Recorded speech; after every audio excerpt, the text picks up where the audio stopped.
Hi friends, இன்றைக்கி நம்ம என்ன பார்க்க போகிறோம் அப்படின்னா உடைச்சி ஊற்றின முட்டை குழம்பு தான் பார்க்க போகிறோம். பார்த்துடலாமா?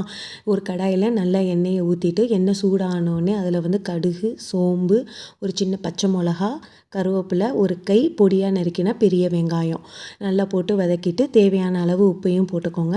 அதுக்கப்புறம் பிரியாணி இலை, பட்டை, கிராம்பு, ஏலக்காய், ஒரு அன்னாச்சி பூ இதையும் போட்டு நல்லா வதக்கிடுங்க. வதக்குனதுக்கப்புறம் 2 சின்ன தக்காளியை அரைச்சி அதில் விழுதாக நான் சேர்த்துருக்கேன்.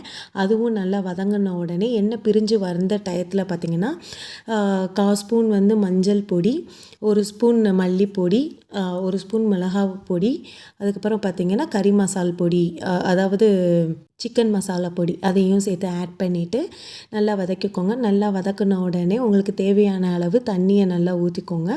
ஊற்றிட்டு நல்லா கொதி வரட்டும், மூடி போட்டு மூடிடுங்க.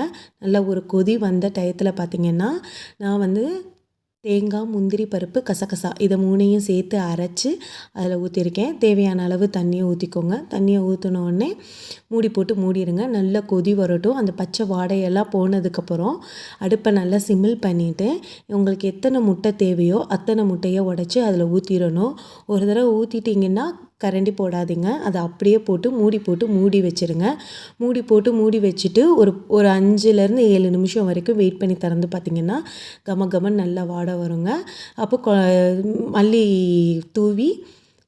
கொத்தமல்லியை தூவி அடுப்பை ஆஃப் பண்ணிவிட்டு ஒரு 5 நிமிஷம் அதை அப்படியே விட்டுருங்க. விட்டு ஓப்பன் பண்ணி ரைஸுக்கோ, சப்பாத்திக்கோ, தோசைக்கோ, இட்லிக்கோ சாப்பிட்டு பார்த்திங்கன்னா அல்டிமேட்டாக இருக்குங்க டேஸ்ட்டு. ட்ரை பண்ணி பாருங்கள் அண்ட் கமெண்ட் பண்ணுங்கள் அண்ட் பேஜ் ஃபாலோ பண்ணுங்கள். பை.